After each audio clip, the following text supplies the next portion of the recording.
The Bermuda Triangle, one of the deadliest stretches of ocean on Earth. But what if there were an even deadlier one? In the Pacific, there may be. Why was this massive state-of-the-art ship suddenly lost with all hands? Nothing could be done to save them. What happened to this aircraft that vanished without a clue? I think an entrance to another dimension opened in this area. What deadly forces send sailors to their doom? It's really a terrifying experience for those that were on board. The world's most powerful navy knows the dangers well. The moment you stop respecting it or fearing it is when things go wrong. Join the search to fathom the Pacific Ocean's deadliest enigma. A quest that takes us over, on, and deep into the depths of the deep blue graveyard called the Devil's Sea.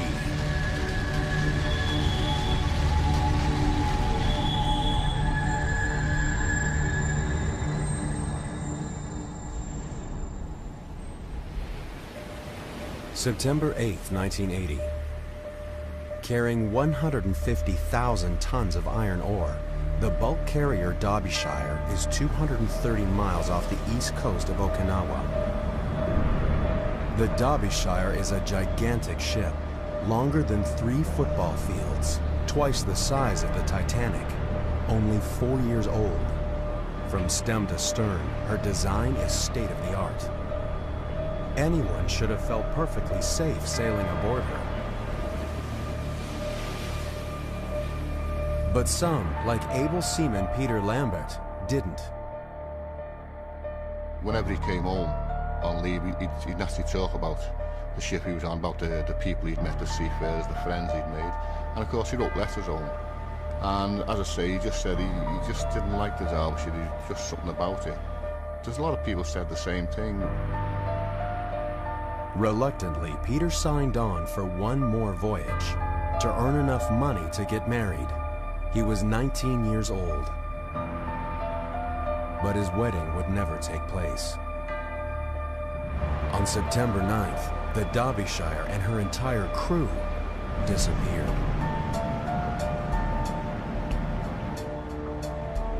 It was the largest British ship ever lost at sea, and no one could explain why. How could this giant ship, crewed by experienced mariners, simply vanish without a distress call and without leaving any trace? Could she be another victim of one of the Pacific Ocean's most enduring and frightening enigmas? To the south of Japan lies a vast expanse of empty ocean. Since the 1940s, scores of gigantic ships have mysteriously vanished in these cruel seas. Many of them were lost without even sending an SOS, leaving no clues to their fate.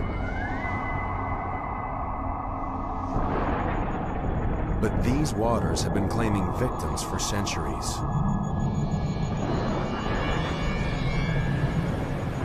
Long ago, Japanese sailors gave this region a chilling name, Mano-Umi, the Devil's Sea.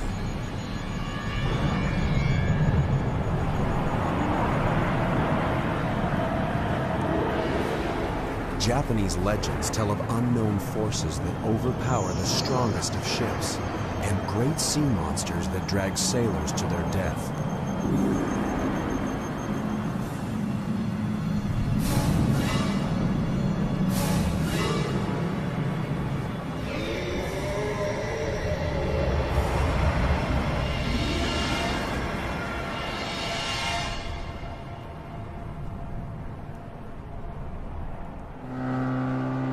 Today, the legend of sea monsters may have faded, but Japanese fishermen still fear the Devil's Sea, even as its rich bounty draws them to risk their lives. A Devil's Sea is also an abundant sea. Fish always cluster here. These seas are very different from other places. Waves change quickly and unpredictably. So if you're relaxed on a boat in these places, you will get into trouble. Intrigued by persistent reports of mysterious disappearances, some have searched for patterns that might solve the enigma of the Devil's Sea. Some claim that when plotted on a map, the modern disappearances form a triangle of doom. But that's only the beginning. The triangle in the Devil's Sea lies on the same lines of latitude as another infamous stretch of ocean on the other side of the world, the Bermuda Triangle. Could this be more than coincidence? Could the Devil's Sea be another Bermuda Triangle, or even deadlier than the Bermuda Triangle? There are those who think it might be. Author and expert in paranormal phenomena, Professor Junichi Yaoi has controversial theories about why so many ships have disappeared in the Devil's Sea. There are many possible answers for this. Basically, I think some of the tankers sank because of the condition of the sea, because these incidents happen in seas which could be rough, or because of storms. However, if these tankers had just disappeared, I would say they might have gone to another dimension. I think there was an entrance to this other dimension opened from that area. Most scientists dismiss Professor Yaoi's theories as science fiction. But in the Devil's Sea, ships keep disappearing.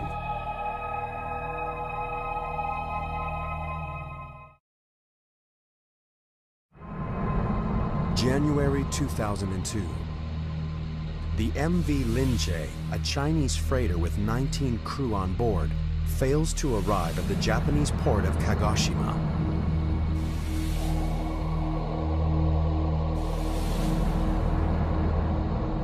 As months go by, authorities are at a loss to explain what has happened to the Linjie.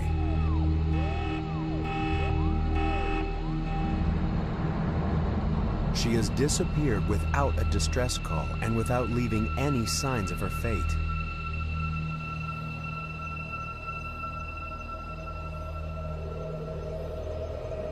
Professor Yaoi has his own theories on what may have happened.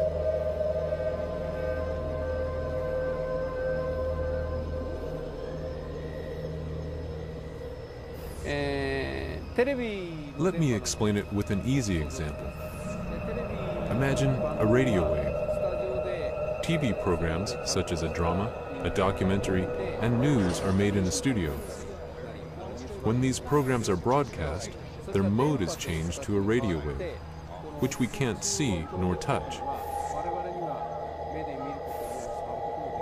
So what I'm telling you is maybe the different dimension is here in the place we live, but we just can't see nor touch it.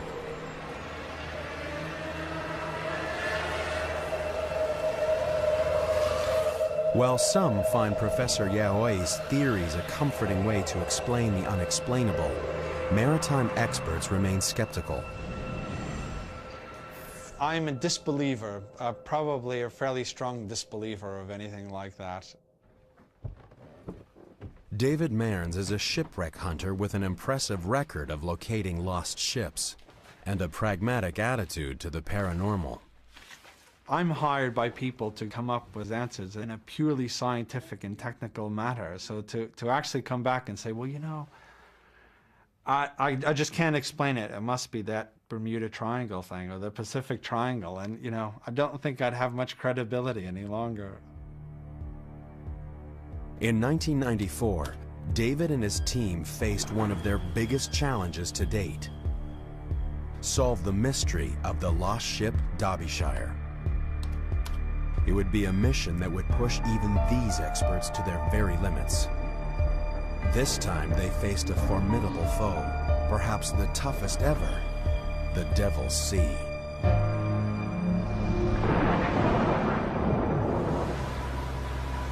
The crews of Patrol Squadron 47 know how hard it is to find anything on this featureless ocean.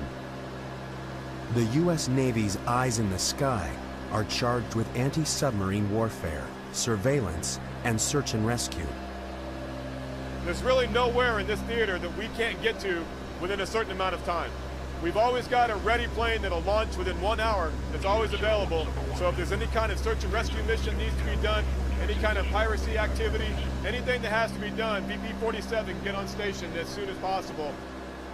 The airmen know this region like the back of their hands, but even they can't explain everything they experience out here.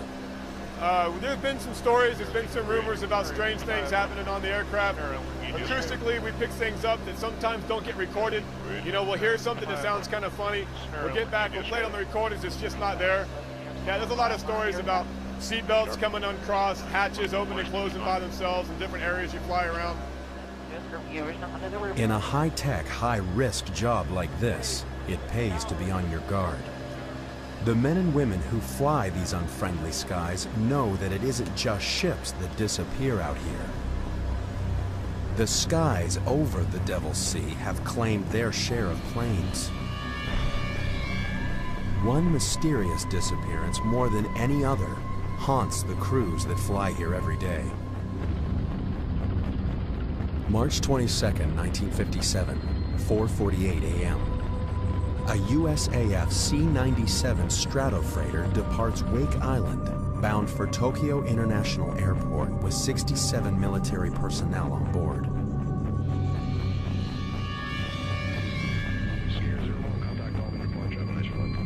The flight is scheduled to take 9.5 hours, and sufficient fuel for 13.5 hours is on board. For 8 hours, the flight progresses normally. At 2:30 p.m., the pilot radios an estimated arrival time of 5 p.m. and adds that all equipment is functioning normally. Weather in the region is good. Flying conditions are nearly perfect. An hour and 15 minutes later, the pilot radios that he's 200 miles from Tokyo. Air traffic controllers expected the aircraft to arrive within 2 hours. But the C-97 never touches down at the airfield.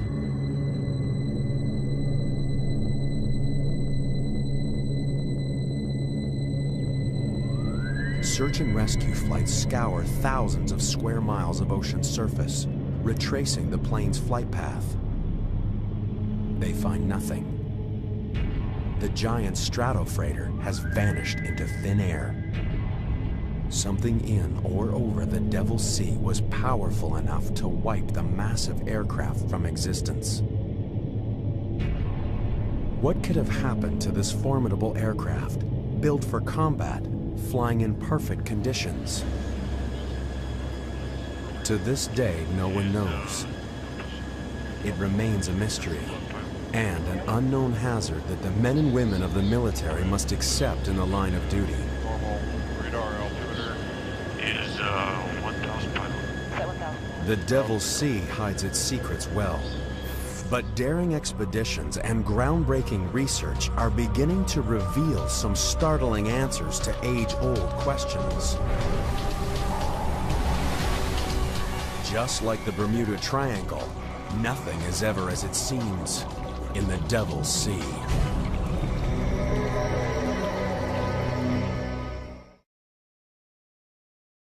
The Devil's Sea, south of Japan, has earned a reputation as a Bermuda Triangle of the Pacific. Giant ships sailing through these waters have disappeared suddenly and without a trace.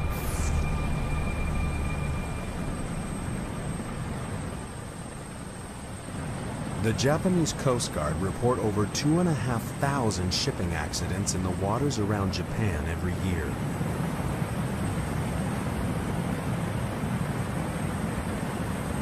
These deadly waters are vast and unforgiving. The chances of finding a ship lost out here makes finding a needle in a haystack look easy.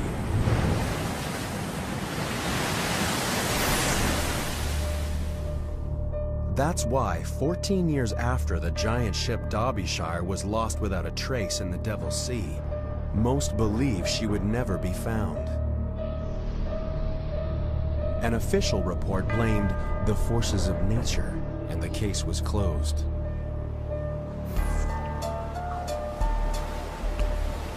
But the families of the Derbyshire's crew weren't willing to let them go quietly into the night. They wanted answers. All we wanted really was the evidence to prove exactly what happened to that ship and why 44 people had lost their lives. We were told the only way we'd get a real and full investigation is if we had new evidence, and the new evidence would only be the Derbyshire. And everyone was confident, the shipping industry that is, that would never find that ship. But the families refused to give up.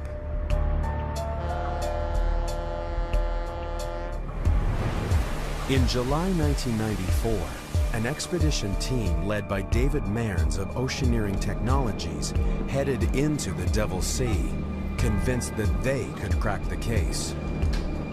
Their hopes were pinned on one slim lead. At the time that the Derbyshire was lost, search and rescue planes reported an oil slick not far from her last known position. No one else had really used oil as the primary clue to actually go out and find a ship. So there was some uncertainty at the time about, you know, how big the area could be. Is the oil directly above the ship, or is the oil being set down current, 10 miles, 50 miles, 100 miles? Nobody really knew. But my gut feeling was that it was an excellent marker, and that would lead us to the wreck of Derbyshire. On this clue alone, David Mearns and his team would try to achieve the impossible: find the Derbyshire and lay the mystery to rest. It was one thing to mount a search, but on this vast and violent ocean, the odds of finding Derbyshire were astronomical. The ocean floor lay miles below, and even if Derbyshire was down there was no telling what wreckage may remain 14 years after she was lost. Against these staggering odds, the expedition team placed their faith in a state-of-the-art device: the side-scan sonar towfish. Towed behind their vessel, it would travel along the ocean floor and send back pictures from 2.5 miles below. But these sonar sweeps would also be a race against time. Every day of searching would cost tens of thousands of dollars. The search team had enough money for only 8 days at sea. The sonar towfish descended beneath the waters of the Devil's Sea and began transmitting eerie images from the ocean floor. To the untrained eye, they were a jumble of shapes and shades, but to David Mearns, something stood out. Down in the end of that line, we actually started seeing some things that looked a bit suspicious. And as we went on to the next line, we saw even more trace. And then finally the third line, we went right over to something which was a great big dense patch of hard material. Whether it was rock or wreck, we couldn't tell. Look at that one falling right across. Could this be the break they were hoping for? The team knew the success or failure of the expedition hung in the balance. Everything depended on what they would see next, as the ship began its second pass. As we were approaching, literally right to the point of the sonar starting to pick up the images, we lost the towfish. Just ping, like that. You know, so this very heavy, double-armored steel cable just snapped. And there goes our $600,000 towfish off the back of the ship, and we knew immediately it was lost. The sonar towfish, their best chance of success, was lying 2.5 miles below on the seabed. Time was running out. Round 1 to the Devil's Sea. And before a recovery can be attempted, a storm threatens on the horizon, and the team must batten down the hatches and brace for impact. They're painfully aware of what the weather can do out here. In living memory, a storm devastated the most powerful navy ever to sail the seas. Today, that same navy is armed with awesome technology and steeled by the lessons of history. But are these sailors destined to once again face the wrath of the Devil's Sea?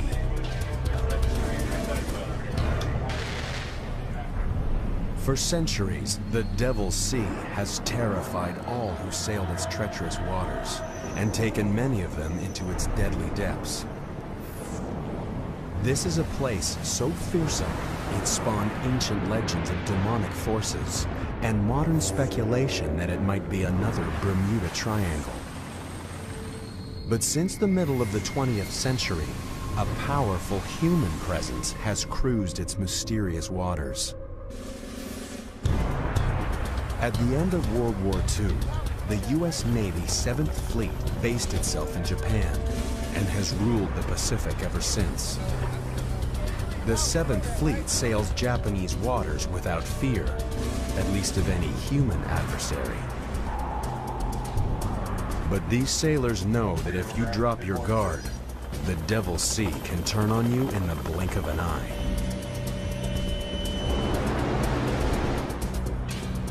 A lot of times you have fair winds and following seas. That's as good as you get. You look out here on the horizon and stuff, we got a nice breeze, sun's shining. You know, if I wasn't in the Navy, I'd probably be out here getting a tan right now. But we could walk out here 4 hours from now and bam, just like that. It seems like the devil's beating his wife. So you never know what's gonna happen. To survive in the Devil's Sea, you have to know what it's about to throw at you. In this danger zone, the Top Guns aren't fighter pilots, but a handful of meteorologists who scan the sea and sky for any sign of trouble. For these men, failure is not an option. The slightest error could take them into the path of danger, and some of the most murderous weather the planet could generate will slam into their ships. It seems incredible that these powerful warships, built to repel the most daunting foes, could be so vulnerable to the assaults of nature. But the Devil's Sea has already shown what it can do to them. A tragedy that still haunts the Navy.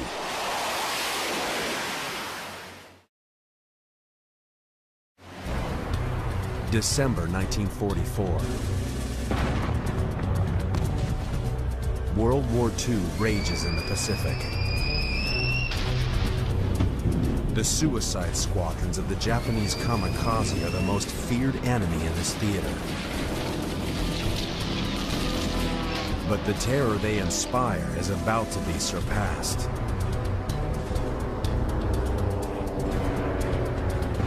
Task Force 38, a U.S. Navy carrier battle group, pounds Japanese forces in the Philippines, softening them up before MacArthur's invasion hits the beach.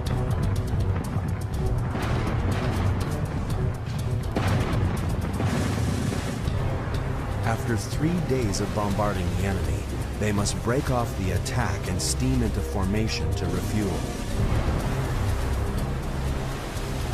But just over the horizon, a deadly force is gathering strength.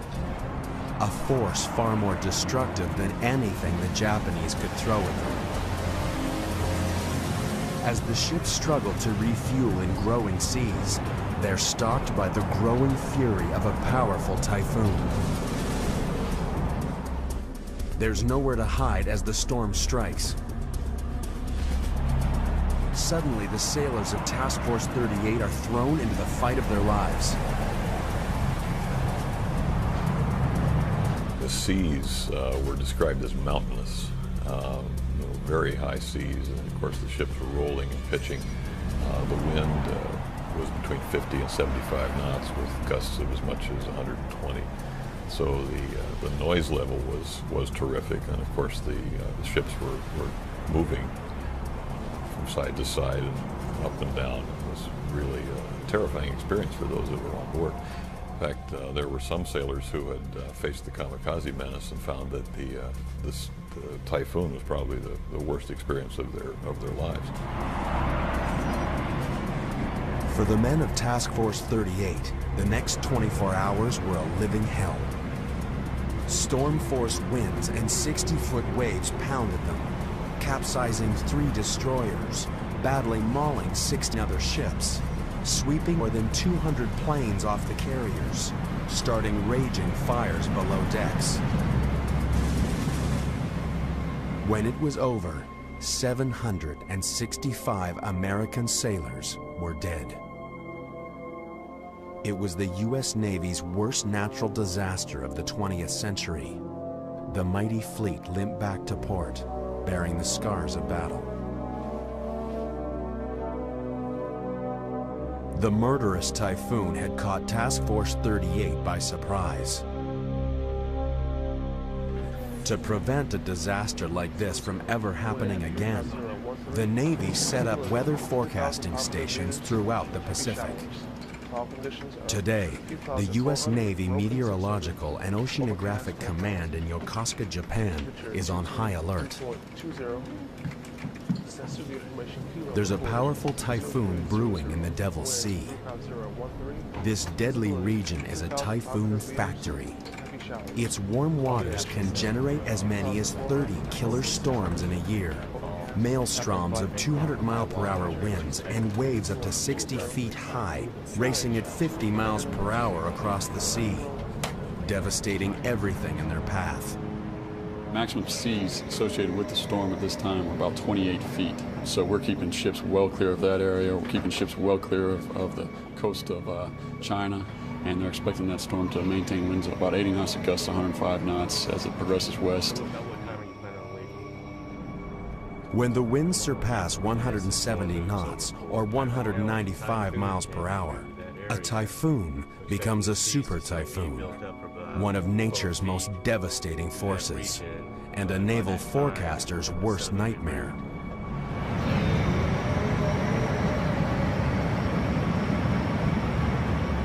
In a super typhoon, you can have seas well in excess of 35 feet.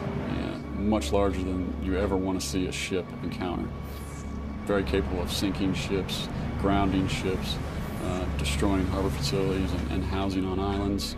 Just absolutely devastating to anything that they encounter.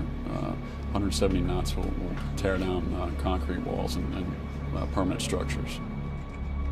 A naval weatherman's job is to ensure that when a meteorological monster like this churns across the sea, one thing that it won't encounter is a ship of the U.S. Navy.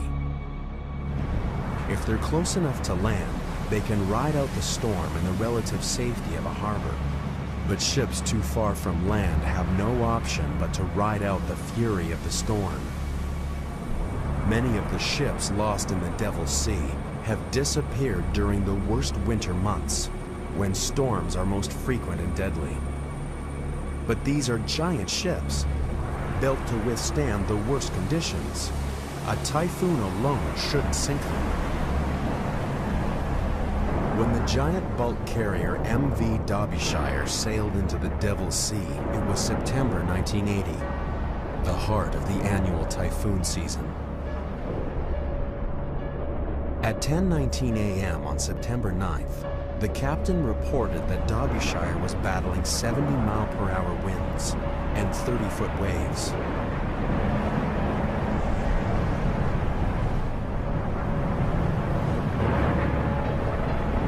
But the captain wasn't especially worried. He was confident that a ship as large and well-designed as his should have no trouble surviving even such severe weather. He radioed that their arrival in port would be delayed by no more than a few days. Instead, Derbyshire disappeared without a trace. How could he have been so tragically wrong?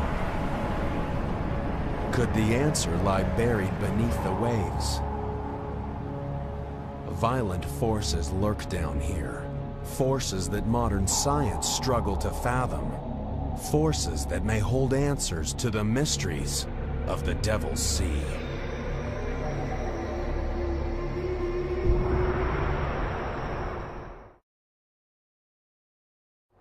Some call Japan's Devil's Sea the Bermuda Triangle of the Pacific. Ships and airplanes vanish here without a trace.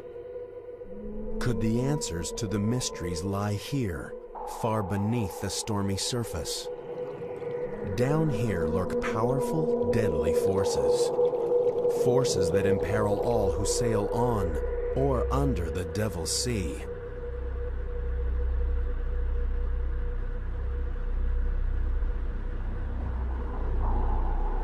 The Devil's Sea has been a watery grave for submariners. It took an especially heavy toll on the submarine fleets of World War II. 1 in 5 U.S. Navy submarines never returned from the sea, and nearly half of the 52 U.S. submarines lost during World War II met uncertain fates. Today, researchers are uncovering the deepest secrets of the Devil's Sea. The Japanese Marine Science and Technology Center regularly send craft into these dark depths. The Shinkai 6500 submersible is the pride of the fleet, built to dive to the bottom of the world's deepest oceans.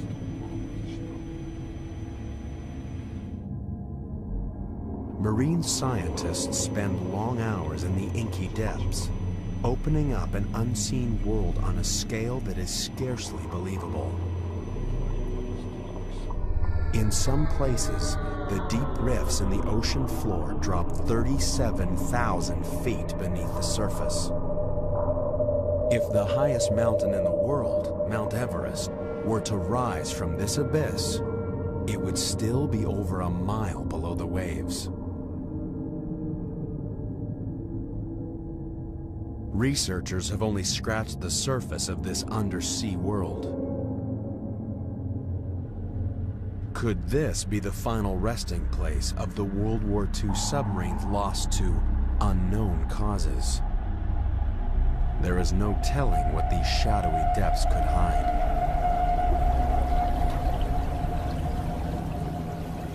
Some have even suggested that there is an alien life force lurking beneath the Devil's Sea. One account from a Russian research scientist was widely reported in the paranormal press.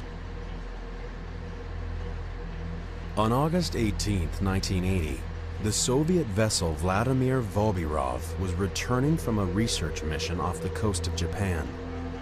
Expedition leader Professor Platonov claimed he was on watch when suddenly an unidentified submerged object burst from the sea and circled the ship. According to the professor, it was cylindrical in shape and scorched the area with a blinding blue light.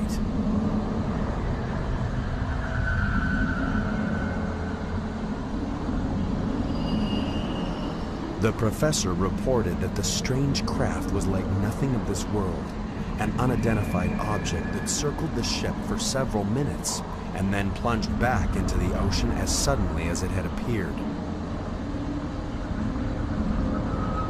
Over the years, others have told similar tales, and the folklore of the Devil's Sea has grown. But there are other explanations for strange objects bursting from the water. Japanese scientists dismissed the notion of an undersea alien life force. To be honest, almost all phenomena are explainable through our knowledge, and I have never seen such a strange phenomenon. So what power of nature could send objects shooting to the surface miles above? One answer can be found at the western depths of the Devil's Sea, where the Earth's molten core threatens to break through the fragile crust.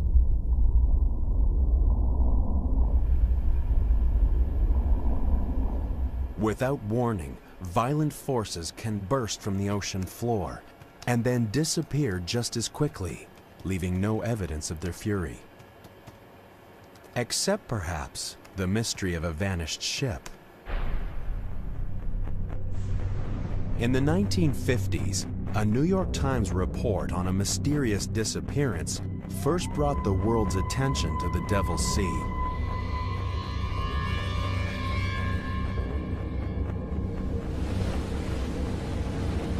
September 23, 1952, the Kayumaru 5, a Japanese Coast Guard research vessel with 31 crew aboard, heads for the Myojin Reef in the Devil's Sea to monitor strange underwater activity.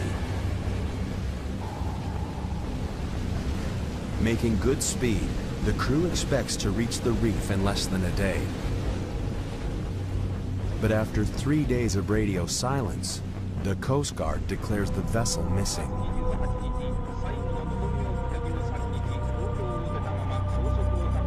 Ships in the area change course to search for survivors. None of the Kayumaru's crew is found. The mystery deepens until, by chance, the searchers witness a violent natural phenomenon.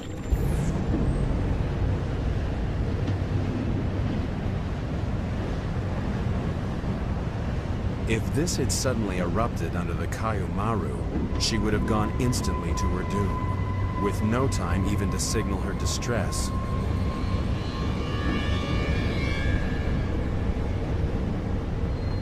Searchers found a few scraps of wreckage, but none of them bore a ship's name, and there were no survivors to tell their tale. The fate of the Kayumaru would remain a secret of the Devil's Sea. Grieving relatives were forced to accept that the ship was simply gone, and with it, their husbands, sons, and fathers. The Japanese Coast Guard warned ships to avoid Myojin Reef because of the danger of an undersea eruption, and a legend was born. But rumblings in the depths can kill in more ways than one. When an earthquake strikes Japanese coastal towns, residents run to the hills. An earthquake on the seafloor sends a shockwave racing to the surface. A bulge of water is displaced and moves swiftly through the ocean. This irresistible force is the tsunami, the deadliest of waves. In the open ocean, tsunami waves can travel at over 500 miles per hour. Anyone caught in its path, on land or in a harbor, has no chance. As a child, Takao Suzuki was one of the lucky few when a tsunami annihilated his village. It was terrible. At 12 o'clock, the earthquake struck. A few minutes later, the tsunami came. People tried to escape. The people who died were not so far away from us, but they were killed.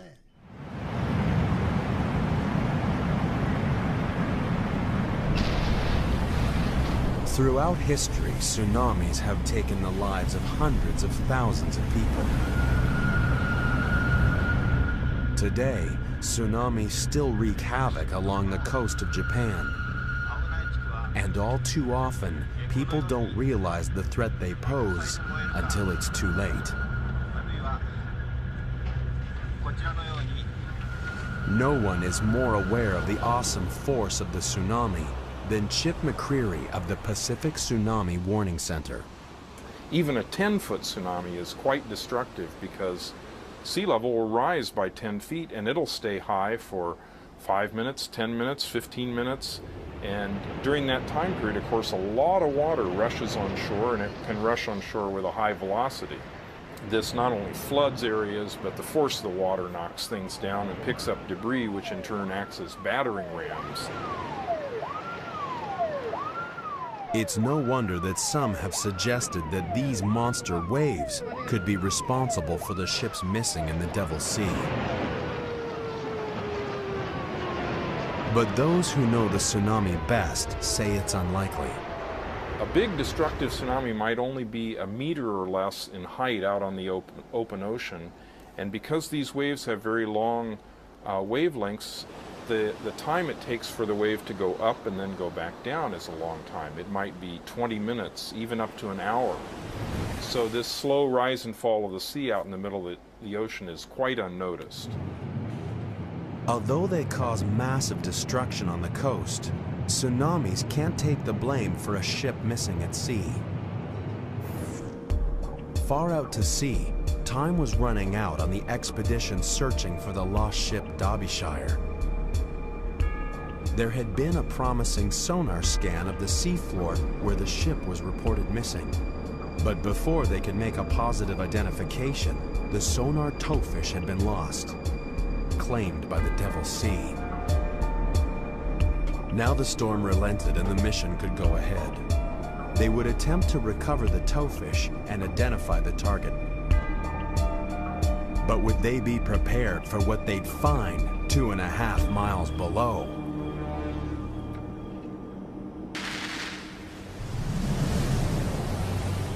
Nothing is safe in the Devil's Sea, thought by some to be the Bermuda Triangle of the Pacific. Ships disappear from the surface, submarines dive to their doom, aircraft vanish from the skies. Some blame unnatural forces, some the forces of nature. There's no doubt that this is one of the deadliest and most mysterious stretches of ocean in the world. And one piece of the puzzle was proving to be frustratingly elusive.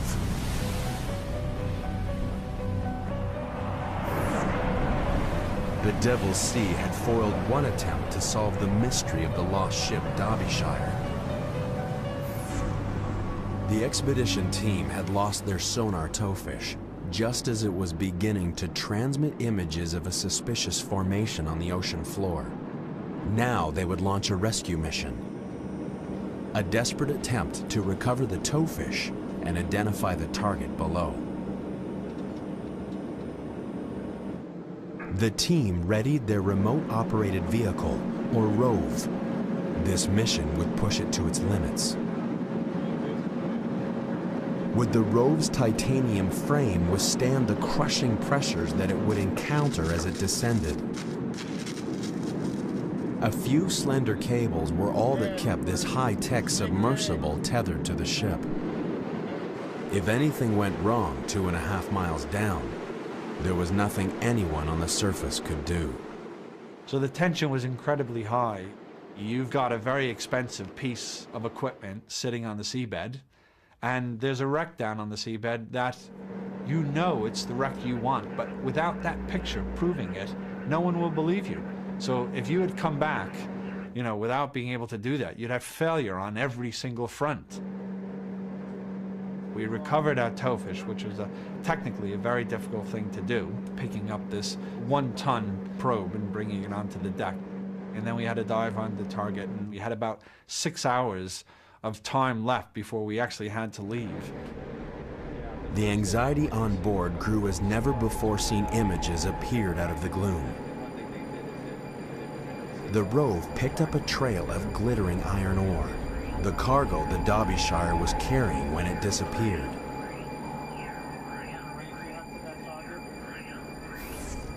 Twisted metal confirmed that the target was a shipwreck. And then, the moment they had all been hoping for.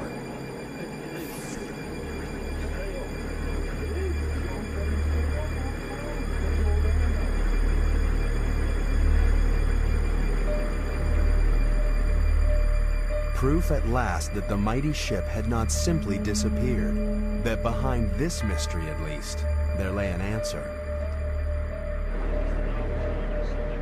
Finding a shipwreck is a fantastic feeling.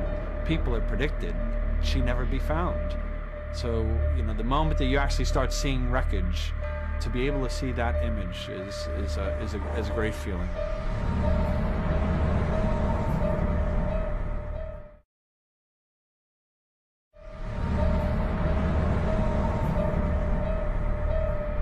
For Paul Lambert of the Derbyshire Family Association, the news brought relief and a sudden crushing sense of loss. A lot of families at the back of their minds still did not accept the Derbyshire had sank. You know, there's a lot of desert islands in that area, and some of them still felt that the husbands, the sons and daughters were actually on a desert island. We remember those who lost their lives at sea while sailing on the merchant vessel Derbyshire. And when you actually find the ship, then that belief is taken away. So there's a lot of mixed emotions, you know, the sudden reality that, you know, the loved one wasn't coming home. Even though it was 14 years after the ship had sank, they still held on to that belief. Geoffrey Victor Underhill. After 14 painful years, the families of the disappeared had the answers they'd been searching for. Raymond William Taylor. Peter Lambert. Nigel Coates. Against the odds and confounding the critics, David Mearns and his team had achieved the impossible. They had found the twisted remains of the Derbyshire. But the question remained, what catastrophic event could have sent her to the bottom? The findings of the expedition helped maritime experts piece together the doomed ship's final moments. Derbyshire was caught in a typhoon she couldn't outrun. The storm waves were almost exactly the same length as the ship, so as Derbyshire descended down each wave, it pushed her bow into the next one. As wave after wave rolled over her, they tore away her bow fittings and flooded her forward hold. Now the bow is actually biting into the waves, and they probably knew at that time they were in real trouble. They could feel it. An experienced master and crew could actually feel the sluggishness of the vessel rising to the waves, because they know the forward section is now being flooded. With her bow held under water, it was only a matter of time before the waves stove in cargo hatches 1 and 2, and the ship began a descent from which she could never recover. The relentless sea tore her into 3 pieces and crushed her as she sank. The crew had no chance. There was no way for them to launch their lifeboats or to be saved in any way. They just had to hope that the ship somehow rode it out even while she was foundering. But I think there would have been some minutes there where they knew, possibly as many as 10 minutes, where they knew that, that nothing could be done to save them.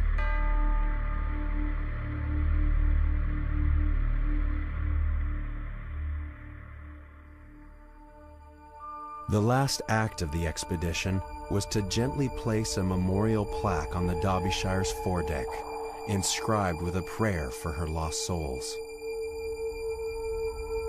Tragically, the Derbyshire wasn't the only ship lost in this way.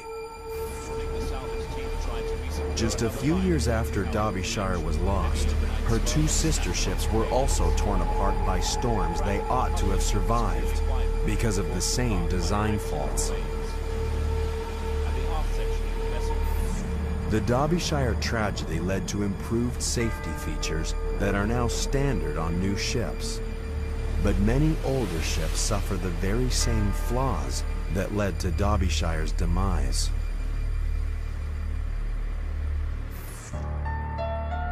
For Paul Lambert, the fight is far from over.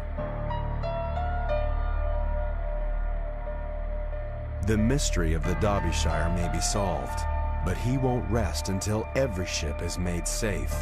I don't want my brother, Peter, and the other 43 people's lives who have been lost for nothing. And the only way we can do that is to get the recommendations implemented. I want people to remember Derbyshire and for the lives she's going to save.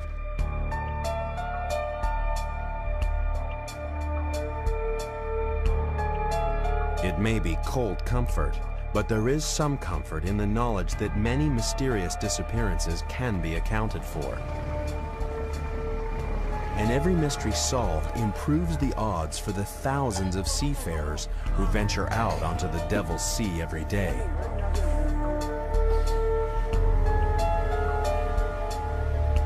Maritime experts are confident that, eventually, even the most perplexing mysteries will give up their secrets. When you're at sea on a ship and you're out there and there's nothing else, there's you and your crew and your vessel, you know, things happen, nobody knows. you know, and Derbyshire was one of those ships where if we hadn't found it, nobody would ever know. And if you wanted to think she was overcome by the forces of some unexplained phenomenon, people could have believed that as well. But we've proved that that was incorrect. Now we know why she sank. So that's what gives me the confidence that these things are explainable. At least in the case of Derbyshire, it is. But for some, the enigma will always remain. Many people now realize that there are many things we can't solve, even though we have witnessed great progress in science. However, I don't think I can persuade people who insist that there is nothing science cannot solve. Every day, this vast expanse of ocean continues to be plied by hundreds of ships, braving the forces of nature and the terrors of the unknown. As the Devil Sea casts a shroud over its mysteries, the sailors can only pray that they won't fall victim to the Pacific Ocean's deadliest waters.